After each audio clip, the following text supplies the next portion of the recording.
On the old battlefields of Russia and Finland, a new generation is living its history.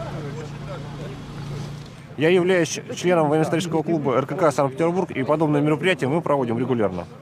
Teemme tämän talvisodan muistoksi.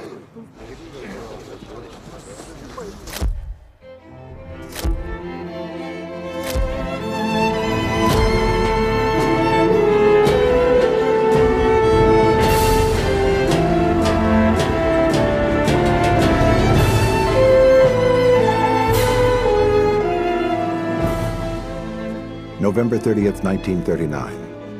4 Soviet armies with 21 divisions, more than 400,000 soldiers, thousands of tanks, warplanes, and heavy artillery cross Finland's borders. The invasion is almost 3 times larger than the Allied landing at Normandy on D-Day. The Winter War is an intense and bloody conflict, fought in unimaginable extremes of cold. It will change the course of the Second World War and then be virtually forgotten. An invader with overwhelming military superiority, a defender with little more than the will to resist, and the unintended consequences of war. It is a history ignored by nations at their own peril. Finland is a nation forged from conflict. That was a total fight because we felt that we are not safe anywhere and our life is at stake and our independence is at stake. And if we lose our independence, we are lost. It was a struggle that attracted one young American to stake his life on a fight for freedom. Never give up. Always fight for what is right, and they did. Helsinki, Finland's capital city, has a population of more than 500,000. 300 years ago, Tsar Peter the Great founded a rival city just across the Gulf of Finland. St. Petersburg became the center of Russian Empire, and in 1917, the heart of a revolution. In 1924, it was renamed Leningrad to honor the first leader of the Soviet Union. Its population of 5 million is larger than the entire population of Finland. In 1939, Finland's border was only 40 kilometers away from Leningrad. Moving that border became a justification for war. Comrades, soldiers of the Red Army, officers, commissars, and political workers, to fulfill the Soviet government's and our great fatherland's will, I hereby order the troops of Leningrad Military District to march over the frontier, crush the Finnish forces, and once and for all, secure the Soviet Union's northwestern borders and Lenin's city, the cradle of the revolution of the proletariat. Soviet leader Joseph Stalin was confident of a quick victory. Most of his military agreed. All we had to do was raise our voice a little bit and the Finns would obey. If that didn't work, we could fire one shot and the Finns would put up their hands and surrender. Or so we thought.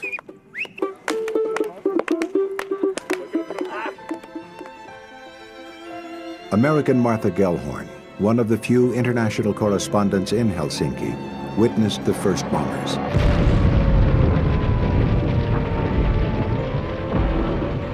War started at 9 o'clock promptly. The people of Helsinki stood in the streets and listened to the painful rising and falling and always louder wail of the sirens. For the first time in history, they heard the sounds of bombs falling on their city. This is the modern way of declaring war. The Red Army advanced quickly on all fronts. Finland's defenses seemed on the verge of collapse. Their use of mass formations of tanks initially had a shattering effect on the Finns.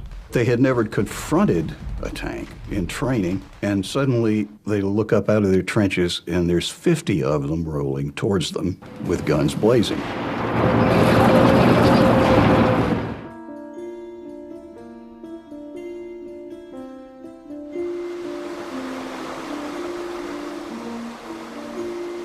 The main thrust of the Russian offensive was through a narrow strip of land between Lake Ladoga and the Gulf of Finland called the Karelian Isthmus. Karelia was the childhood home of 11-year-old Eva Kelpie. It was on the shore of a small lake, and if I close my eyes, I can imagine summer around it and lilac bushes and the path that led to the place where we used to swim as a child. And in Karelia it was always warm and sunny. And of course we were happy. I used to pray to God. I asked him to prevent the war. And I remember that I carried the fear of war inside my child's heart. First news of war came over the radio. We didn't believe it. We thought that, well, it's not coming here. It's not coming to Hiitola. But when we were eating lunch, suddenly we saw planes coming straight towards our house. And Father shouted, "Let's go immediately back to the cellar." And we ran to the cellar, and the bombs dropped on Hiitola. Eva and her family were among the thousands of Karelians evacuated by the Finnish army.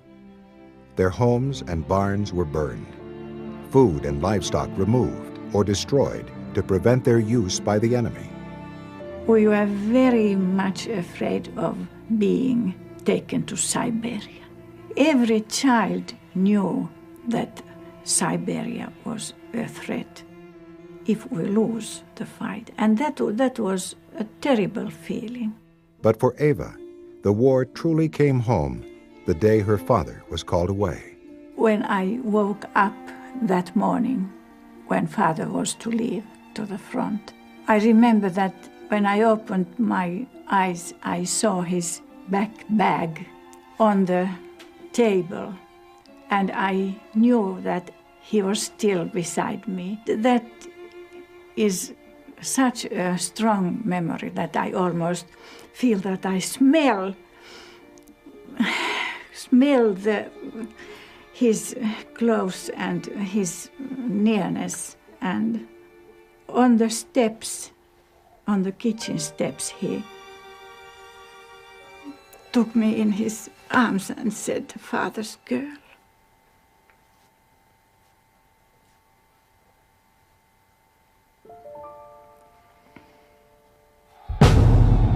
The Soviet invasion was planned as an overwhelming onslaught everywhere at once. President Franklin Roosevelt condemned the attack. It has invaded a neighbor so infinitesimally small that it could do no conceivable possible harm to the Soviet Union. A small nation that seeks only to live at peace as a democracy, and a liberal, forward-looking democracy at that. The League of Nations expelled the Soviet Union. But as bombs fell on Finland, the world offered little more. Most judged the odds too nearly impossible. With a few exceptions, Jack Hasey from Bridgewater, Massachusetts had been living the good life in Paris. I was 22. We're all young enough to want to do something.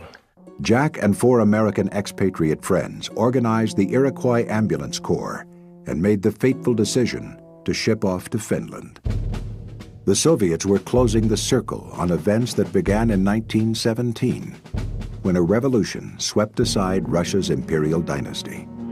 That same year, after 600 years of Swedish domination and 100 years of Russian rule, Finland declared its own independence and established a European-style parliamentary democracy.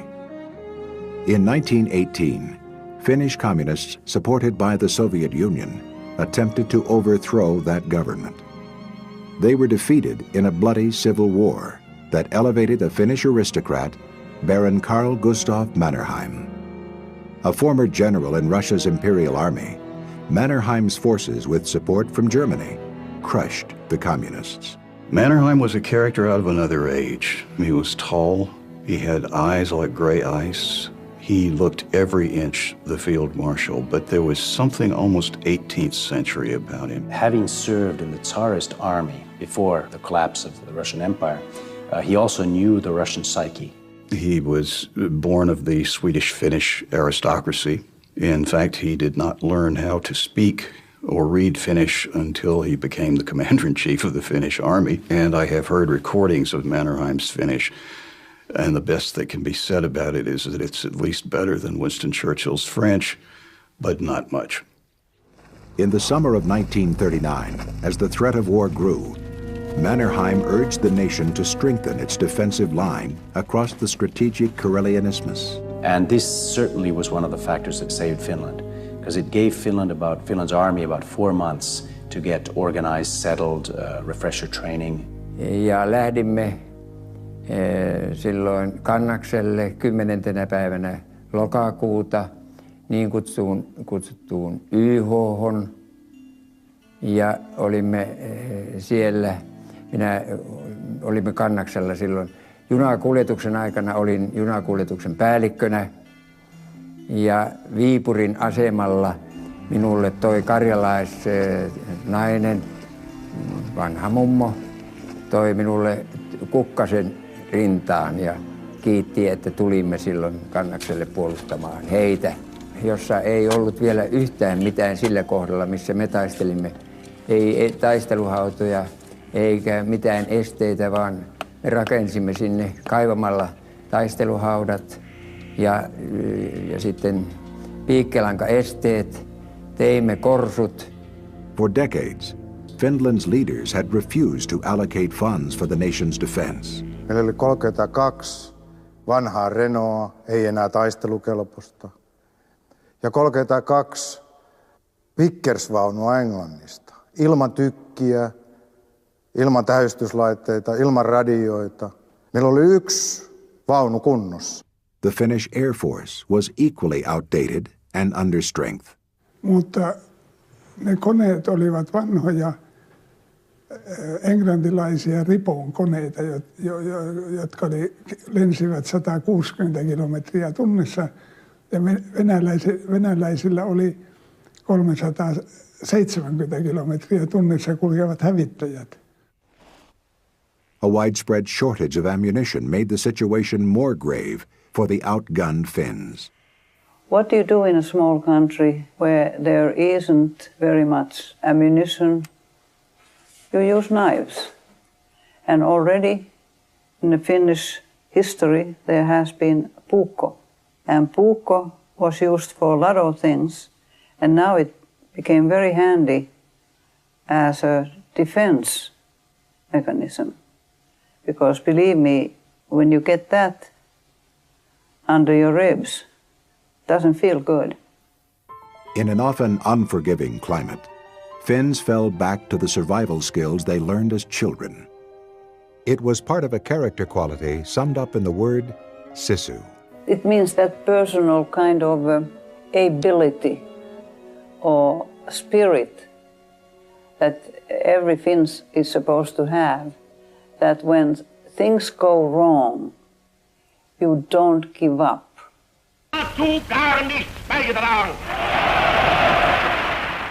In August of 1939, the balance of power in Europe suddenly shifted. Communist Russia and Nazi Germany, mortal ideological enemies, suddenly became allies. The Molotov-Ribbentrop Pact was the key that really made the war possible, because it gave Stalin a free hand in those parts of Europe that the treaty allowed him to move into.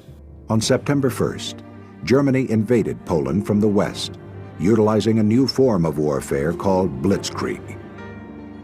On September 17th, Soviet troops launched a similar attack from the east. The two armies met at the Bug River. In October, the Soviets demanded and gained concessions for military bases in Estonia, Latvia, and Lithuania. Finland's turn came last. They could see that this was not just a war to change the borders a couple of kilometers. This was a total war where Stalin intended to occupy and dominate Finland. The Finns refused to accept our conditions, so we were left with no choice but to decide the question by war. On November 28th, the Soviet Union broke off diplomatic relations. On November 30th, Soviet troops crossed Finland's borders. Finland's entire army, a total of 300,000 soldiers, including reserves, faced the world's largest army of more than 2 million soldiers, with many millions more in reserve. The first week of fighting demonstrated the power of Soviet armor. Finnish troops were pushed back. Shock and fear accompanied retreat and defeat. They searched for a way to beat back Soviet armor. Our platoon leader informed us we were about to receive secret weapons that could blow up and burn any enemy tank. It did not take long until the promise was fulfilled. The Molotov cocktail is probably the most famous poor man's weapon system of the 20th century, and it was named after Stalin's foreign minister, Molotov. If you got up behind the tank and dropped a bottle of flaming gasoline into those air ducts, the flaming gasoline would get sucked into the engine, the tank's fuel would blow up, and for the price of a half a gallon of gas, you could destroy an enemy tank. Toinen oli sitten nämä kasapanokset, ja siinä oli oltava vielä lähempänä, koska se ei ollut sitä pystynyt heittämään oikeastaan paljon 10-15 metriä pitemmän matkaa, että se oli sitten se toinen hurja torjuntakeino. Ja kolmas, jota myöskin käytettiin, jolloin vieläkin hurjemmat miehet täytyy sitten olla sen suorittamassa, pantiin halko.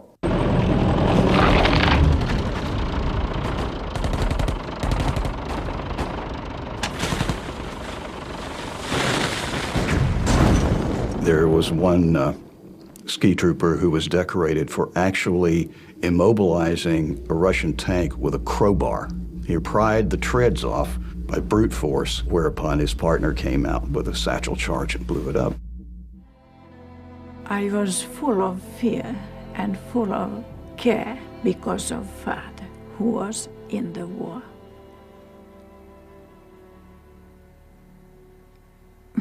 And then I felt that I had to be worried all the time because it was like giving strength to our men.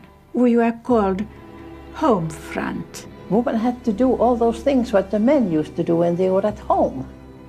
So they had to work in the factories. At that time, our country had lots of small farms.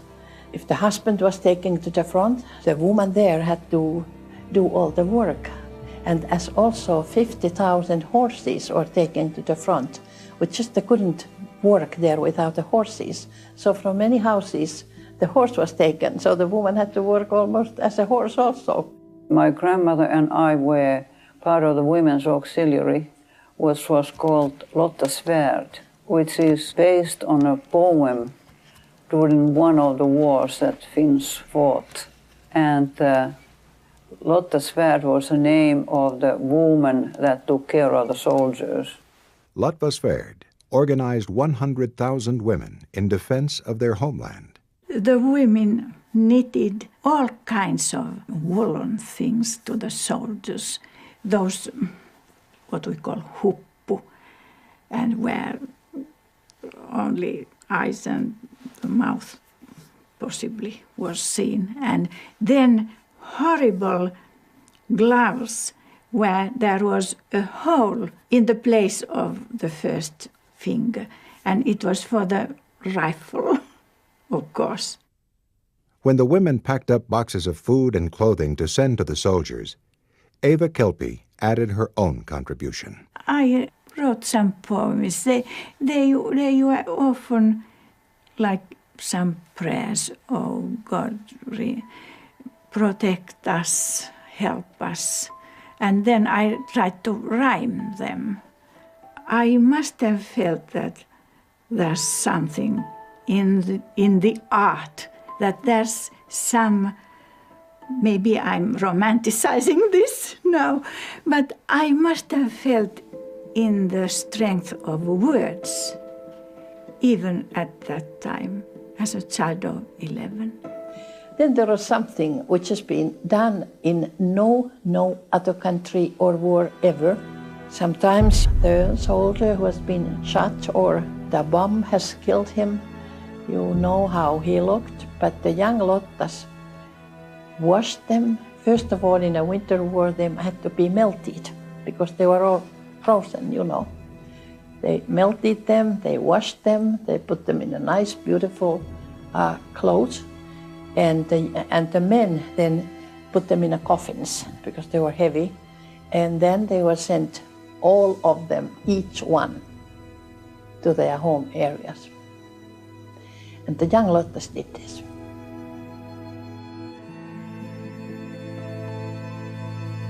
Crossing the Taipale River now takes about 10 minutes.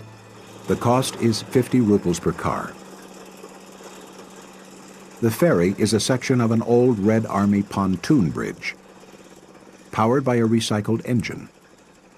In 1939, the river crossing was a killing zone.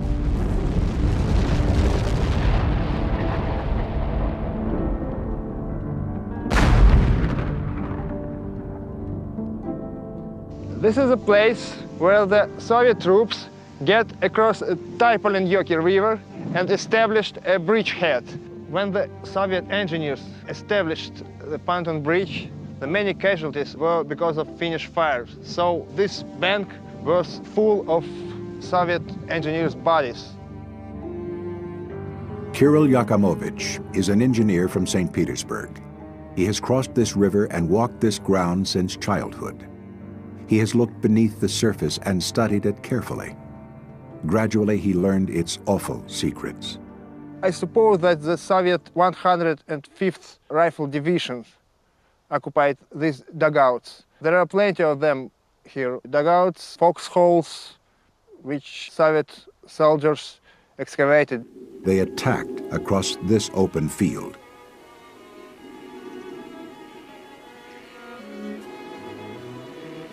It began on December 6th.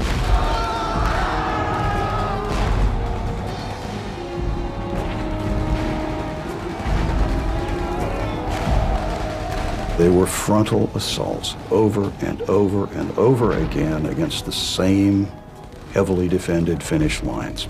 Entire battalions were wiped out. By December 17th, 3 Russian divisions had failed to breach Finnish defenses at Taipale. The Russians went in principally for mass attack, which resulted in the attackers being mown down to the last man by a few well-placed automatic weapons. In spite of this, one attacking wave after another would follow with a similar result. In some cases, the second, third, fourth wave attacks were actually able to get closer to Finnish lines by taking cover behind their own dead. The temperature was so low that after an hour, a corpse would stop a bullet just as well as a brick wall. The carnage was too much for some defenders. There were instances where, for instance, Finnish machine gunners became psychologically unstable because they were called upon to commit this absolutely mindless slaughter day after day after day. They may have hated the Russians for invading their country, but these were not automatons. These were human beings with wives and children, and they were being called to murder hundreds of men a day. On December 17th, the Soviet offensive shifted to the most strategically important and the most vulnerable sectors of the Mannerheim Line, Suma and Ladi. A breakthrough here would open a gate to the city of Viborg. One flamethrower tank started to throw flames into the trench at Harkila strongpoint. Fire from Millionaire bunker and from our infantry prevented the enemy's infantry from getting into our trenches. 2 machine guns fired a total of 40,000 rounds. Our men held out bitterly in their trenches. There was no panic. Many silent dead littered the ground in front of our positions. Ja urhoollisia taistelijoita nämä olivat puna-armeijan miehet. Ei siinä mitään, vaikka meidän tulitimme niin paljon kuin pystyimme suomalaisilla konekivääreillä, pikakivääreillä ja kivääreillä, niin juoksivat siinä niin, että piikkilanka-aidoille tulivat ja juoksivat sitten vielä toistensa yli, jotka kuolivat siihen. The tanks stopped, took casualties, and started to withdraw. This completely demoralized our infantry. The division did not have any success during the day of December 17th, 1939, and after darkness, infantry was withdrawn, having suffered heavy losses. The battle was stressful, both physically and psychologically. In spite of a whole day of heavy fighting, we were not depressed. The fact that we held on gave us confidence. That confidence was tested each morning of an unrelenting Soviet offensive. The enemy's artillery barrage in the morning of December 19th grew to an overwhelming thunder and hit the main defensive line in Summa village the hardest. Our platoon leader gave me responsibility for dealing with the tanks approaching us on the highway.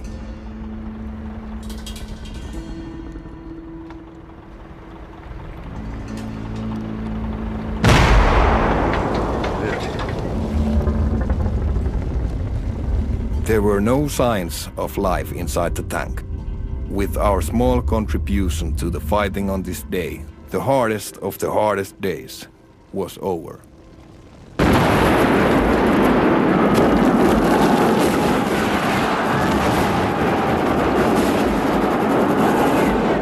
But even harder days would follow. Tanks again broke through.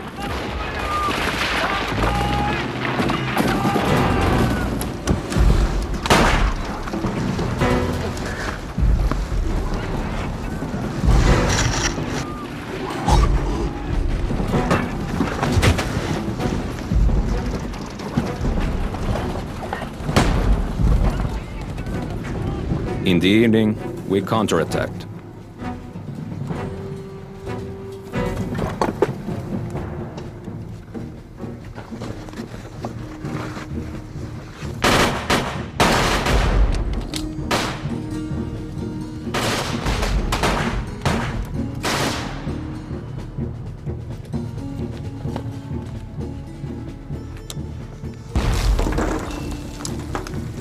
Despite all our shortages in equipment, we did the enemy a lot of harm.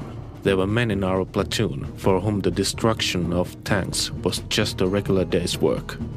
December 21st, 1939. It was Stalin's 60th birthday. His generals had promised Finland as a gift. Instead, they sent back trainloads of dead and wounded, and more bad news from the battlefront. I saw a field and our dead men lying like heaps of grass during harvest. The next day we did not attack. Our losses were too high and the assault was cancelled. The offensive against Summa and Taipale during the month of December had decimated 7 Soviet infantry divisions. The remains of 250 tanks littered the battlefield. It was a stunning defensive victory for Finland. Mid-December, winter deepened. Temperatures descended. The winter of 1939 was one of the coldest in recorded history, with temperatures consistently below zero. Temperatures of -40 and 50 Celsius were not uncommon. Me taistelimme omalla maaperällä omissa olosuhteissa. Jokainen suomalainen osasi hiihtää, osasi toimia metsässä vaikeissa olosuhteissa, myöskin kovassa pakkasessa ja niin edelleen. The Finns had snow camouflage. The Russians didn't. The Red Army troops stood out like proverbial sore thumbs. You couldn't miss them. As often as possible, the Finns tried to rotate their men so that the frontline troops at least got a few hours of warmth, a chance to have a hot meal. If you're going to fight in that kind of an environment, you have to provide a diet that's extremely rich in protein and fats. The Finns were able to do that. The Russians were, black bread and tea. At 40 below zero, a hot meal is the difference between life and death. In mid-December, cold and hunger were the decisive factors in a battle Finns called the Sausage War. Marching through snow and ice, a Russian battalion slipped deep behind Finnish lines. All of a sudden, this Russian raiding force erupts in the rear area. This was the Russians' big chance. They had broken through, they were behind Finnish lines. If they had just kept going, they would have cracked the whole Finnish defense line. But what stopped them was the field kitchens. The Finnish cooks had just put on enough sausage soup to feed the entire 2,000 men in that sector. When they got a whiff of the sausage soup, it completely took the wind out of the raid. Ignoring their officers, the Russians immediately went for the field kitchens. Me jouduttiin siihen meidänkin komppaniudit keskelle sitä makkarakapinaa. Ja pimeä yö oli ja aina ammuttiin sinne, missä vaan leimatti. Sinne päin ammuttiin, ei nähnyt pimeässä mitään tähdetä. And that's what gave the Finns time to regroup, counterattack, and virtually wipe them out.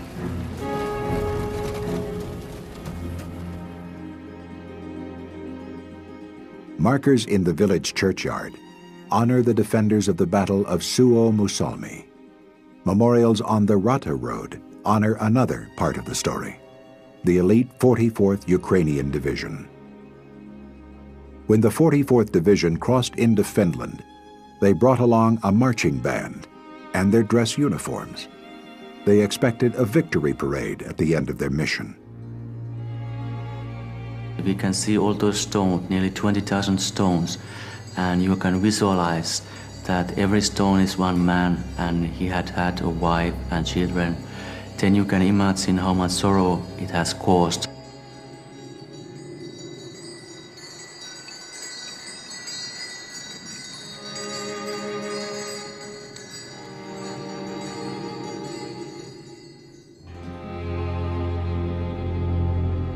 The 44th Division crossed into Finland on the Rata Road in mid-December. They had been sent to relieve the beleaguered 163rd Division, pinned down on roads around Suomussalmi by meager yet persistent Finnish resistance. They were then to slice across Finland and cut the country in half. These were mechanized Soviet divisions, but the roads they were able to use, these were logging tracks. They were 1 lane wide, they were solid ice, and once the Russian columns were committed to that territory, they had to stay on the roads. The combined forces of the 163rd and 44th Divisions totaled almost 30,000 soldiers, 335 artillery pieces, more than 100 tanks and 50 armored cars. Stretched out for 20 to 30 miles, their columns resembled huge snakes. They would attack and try and knock out vehicles on the road in the front and vehicles at the end, so that the vehicles in between would then become stuck. The Finns were on skis, and they could move very swiftly up and down the length of that column, and they were completely invisible. A barrage of mortar fire, hand grenades, and the ski troopers would surge out of the forest and cut the road.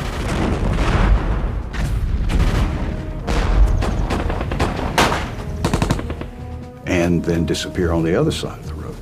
And after them would come combat engineers who would widen the breach and fortify it to cut off one segment of the Russian column from the other. They would isolate the units and cut them into what they called mottis, and motti is a measure of wood in Finland. When you chop wood and you stack it up, that's one measure of wood. And that's what they did. They chopped up these divisions. Once these Soviet columns were chopped into mottis, they were pinned down by snipers. The cold was so intense at Suomussalmi that the instant a man was hit by a bullet and his circulation slowed, his body froze in the posture that he was standing in when he was hit. Men are exhausted and starved. We have about 400 wounded, no petrol. Most of the horses are killed. We are almost out of ammo. Enemy is attacking us from the front. Some commanders are deserting from the battlefield. I request urgent help. There would be no help for the 44th Division. Survivors huddled in underground dugouts against intense cold, extreme hunger, and enemy fire. One by one, they were hunted down. 1,500 Soviets were taken as prisoners of war. Captured tanks, trucks, guns, and ammunition helped replenish Finland's arsenal. only 5,000 escaped across the border. Among them was Alexei Vinogradov, commander of the 44th Division, and his 2 top officers. They were arrested, court-martialed, and placed before a firing squad. Suomussalmi is where the Finns scored their greatest triumph with Moti tactics. Moti tactics, repeated all along Finland's northern front, stopped the Soviet offenses. Some Red Army units held out until the end of the war. None survived the Lemeti Moti. Se tuntui vaan hirveälle, kun siellä oli paljon venäläisillä hevosia ja niillä oli niin nälkä, että ne oli syönyt kaikki ne hevosen luut. Pakkasella oli jyrsytty ja nahat. Oli kaviojuuria myöti hampaan jäljet, mitkä oli pakkasella syöty, että oli pientäkin rasvaa saatu. Finland's victories made headlines around the world. 8,000 Swedes plus 800 Norwegians and Danes volunteered their services. Fundraisers were held in the United States. Supplies and equipment were donated. 350 Finnish-American volunteers sailed out of New York.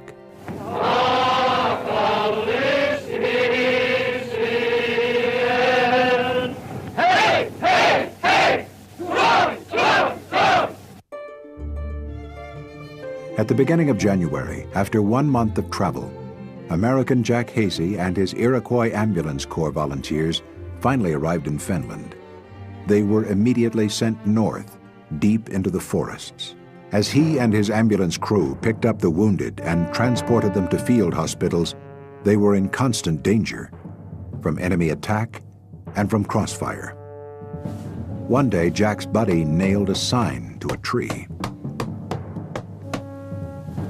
When he brought wounded Russians to the hospital, he saw the ferocity of feelings. Ruskies, Ruskies, Ruskies. They hated the Russians. He witnessed Finnish ski commandos with a more lethal form of expression. Hasey describes their handiwork in his memoir. It has become a legend of the Winter War. A weird scene in still life. A Russian patrol standing by the side of the road, the men upright and frozen stiff in the snow, a Russian officer beside them, pistol in hand. All had had their throats cut. The officer's pistol was loaded, and not a shot had been fired. Jack's group became known as the Lost Yankee Battalion. An American reporter tracked them down and filmed them for a newsreel that played in movie theaters across the United States. In January, sporadic fighting continued on all fronts, but after 1 full month of war, major operations by the Red Army ceased. January was largely a lull. Both sides were regrouping. It was a time of taking stock. The enemy's attacks in December could be compared with a badly conducted orchestra, in which the instruments were played out of time. Division after division was thrown against our positions, but the cooperation between the different arms remained bad. In the 1930s, Stalin conducted a campaign of terror against perceived enemies of the state. It would consume the professional officer corps of the Red Army. Thousands of officers were arrested and executed, including 90% of its generals and 80% of its colonels. They were replaced with less experienced soldiers, along with a cadre of political officers. But real power was in the hands of the NKVD, a secret internal security force that reported directly to Stalin himself.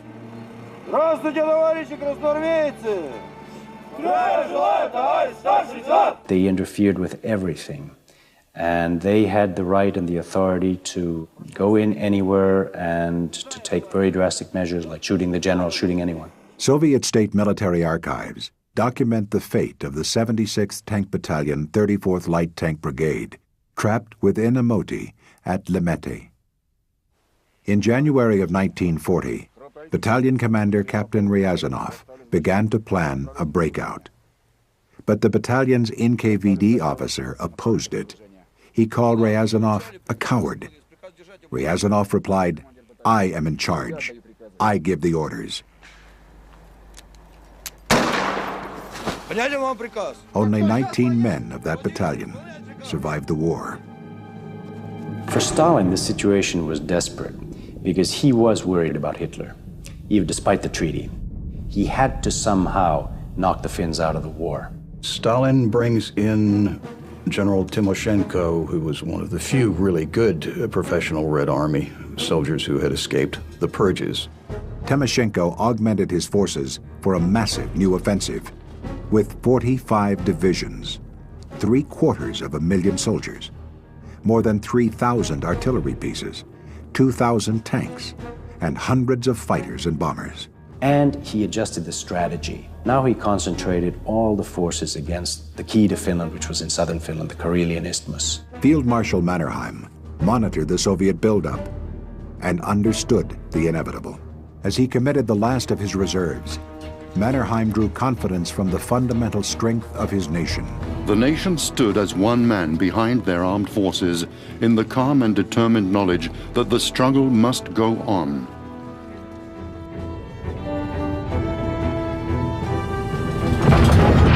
On February 1st, the Soviets resumed their offensive. Up to 2,000 artillery shells hit the Mannerheim line each day for the next 10 days. Niin kuin helvetti ei, niin en ole käynyt tietenkään siellä, mutta tuntuu siltä, että ei sen kamalempaa tilannetta voi olla. On February 11th, up to 250,000 shells rained down on the line. It was the largest artillery barrage since the Battle of Verdun during the First World War. 8:35. An unprecedented artillery bombardment of our entire sector.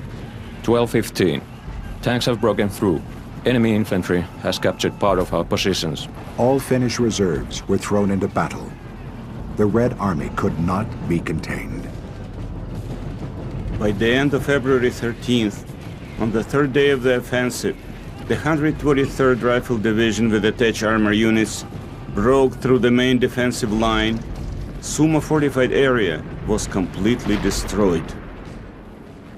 At the end of February, Jack Hazy's work as an ambulance driver came to a sudden end. The next day, he was evacuated from the front line. At the end of February, Finnish defenders had been pushed back to a line in front of the strategic city of Viborg, headquarters for the Finnish forces on the Karelian Isthmus. Finnish defenders struggled to hold the line in front of Viborg. On March 5th, Soviet troops attempted a flanking maneuver across the frozen Gulf of Finland to surround the city of Viborg. When Finns detected columns of tanks and infantry on the ice, they fired their huge coastal batteries, 12-inch guns, intended to sink battleships. The weight and velocity of the projectiles was so enormous that it shattered the Gulf ice and opened up yawning gaps, and whole Russian companies disappeared through these holes in the ice. The Finns' desperate resistance continued with a ferocity that masked a steadily diminishing capacity. By March 12th, they had almost no more ammunition. At noon on March 13th, the word spread along the line. An armistice had been signed. The brutal 105-day war was over. If a fly had been in the air, he would have heard its buzz. Not a single shot. Dead silence. I did not believe such a thing was possible. Then, people started to regain their senses. Started throwing hats and all kinds of stuff in the air. Almost nothing remained of our battalion. Front line is front line. All I felt was indifference. What do I remember most from that war? It was the incompetence of our army. It could not even deal with a handful of Finns. They showed us how to fight a war. Gunnar Latio, leading a column back toward Finland's newly negotiated border, decided to stop to check on his men. Lähdin hiihtämään sitä taaksepäin ja pysähdyin yhden tien viereen vähälle korkeammalle penkalle ja pistin suksen sauvat kainuloihin ja jäin katselemaan siinä poikia, kun ja heilautin kättä varmaan heille siinä, kun partaalla meni ohitte. Ja sitten minä nukahdin. That's where his men found him. Latio remembers his dream. He was in a hospital. They were offering him a bed. 24 hours later, he woke up in a hospital bed. Ja olen onnellinen siitä, että sota päättyi sillä tavalla ja sillä hetkellä, sillä me olimme kaikki niin loppuun ajettuja kuin ikinä voi olla. Our company commander told us, the war is over. After that, he met a Finnish company commander in no man's land. In the evening, everyone started campfires. Our campfires were far from the Finnish ones.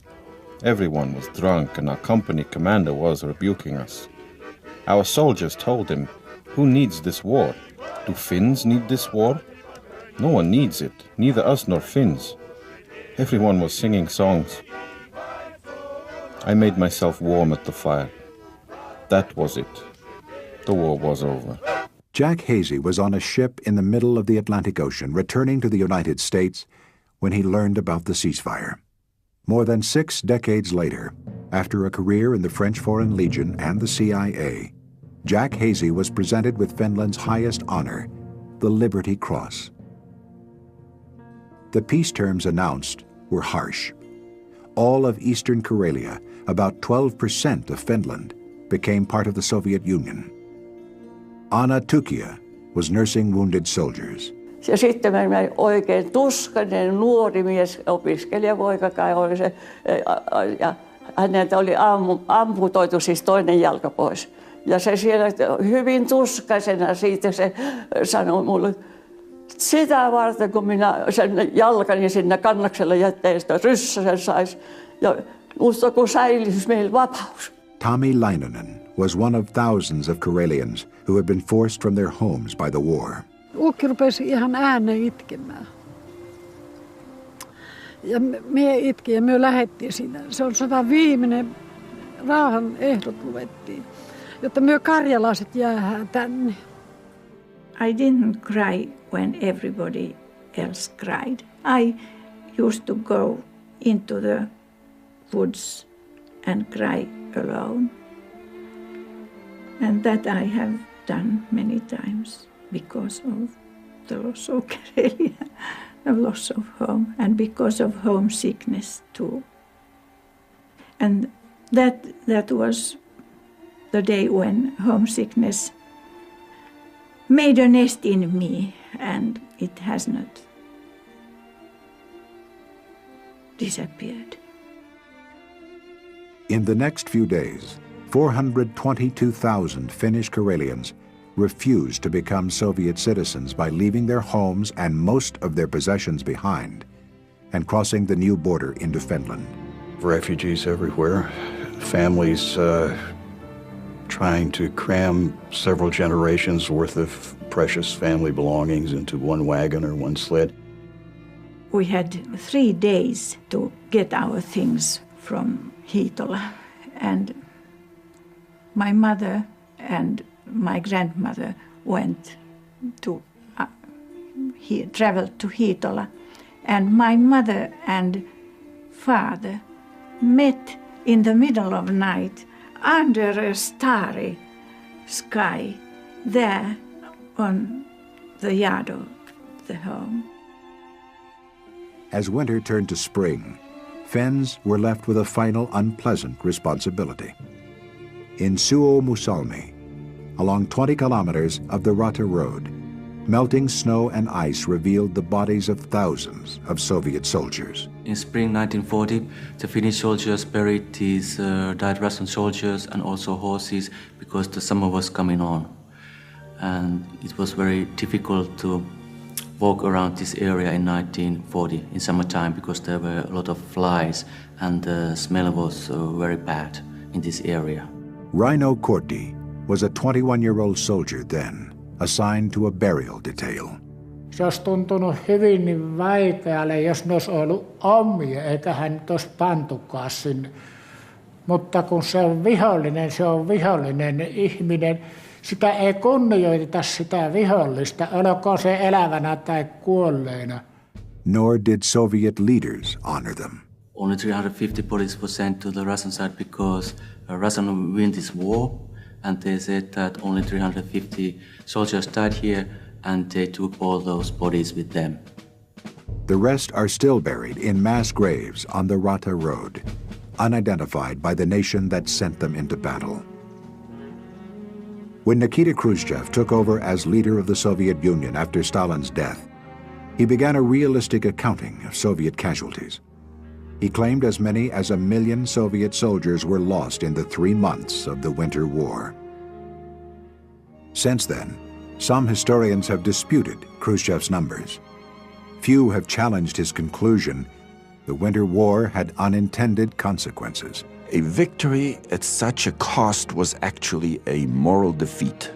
Our people never knew we had suffered a moral defeat because they were never told the truth. All of us, and Stalin first and foremost, sensed in our victory a defeat by the Finns. It was a dangerous defeat because it encouraged our enemy's conviction that the Soviet Union was a colossus with feet of clay. In short, our miserable conduct of the Finnish campaign encouraged Hitler in his plans for the Blitzkrieg, his Operation Barbarossa. Stalin's perception of the threat to Leningrad turned out to be completely in the wrong direction, because when the threat came, it was from the Wehrmacht divisions pushing up through Poland and the Baltic states rather than from the Finns. It's quite possible that had Stalin not had the lessons of the Winter War, that his army would have been even in poorer shape when Hitler attacked, and that Hitler actually might have managed to take Moscow. Since the collapse of the Soviet Union, there has been a re-examination of this cataclysmic conflict.